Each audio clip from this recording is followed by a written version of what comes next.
لك يا محمود يا ابني، يا استاذ محمود، يا عم مفتاح. يا متنور يا متعلم. الله يخليك يا عم مفتاح يا رب. انا من ساعه ما شفت اللي كاتباه رضوى الشربيني وبتقول على الرجاله خرفان، وانا راها مش طايق نفسي، وقلت يمكن انا الراجل مثلا الوحيد. لا، ده الراجل المصري بالذات معروف بدمه الحام، برجولته، بغيرته، بكذا. واحدة زي دي تشبه الراجل المصري خروف. ايه رأيك انت؟ والله يا عم مفتاح، لا الرجولة ولا مصيرها هيكون مقرر بإيد الأنسة رضوى الشربيني. أولا يا أنسة ولا مدام؟ هي كانت مدام وأصبحت أنسة.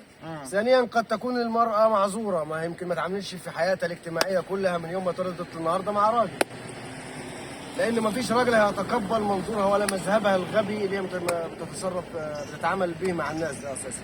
أيوه، بس فقد تكون ما قابلتش في حياتها ولا راجل. عايزه تعرف الرجاله صح، تنزل الشارع وتشوف، لا وتقرا التعليقات كمان وراي الناس، سواء الناس الرجاله او الستات، على الفيديو ده، وتشوف راي الناس، وهتعرف ان الشارع المصري فيه رجاله ورجاله على حق.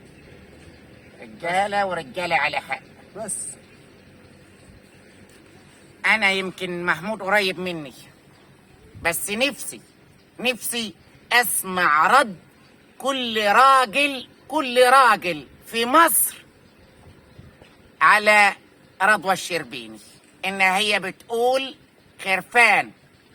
انا عايز اسمع رد كل واحد على الكلام ده. ما خروف الا اللي جابها لنا. صدقت يا ابني والله صحيح. يا جماعه مستنيكم، وهقول لكم احنا ممكن نعمل معاه تحدي. انت عايزه تشوفي الراجل خروف ولا راجل؟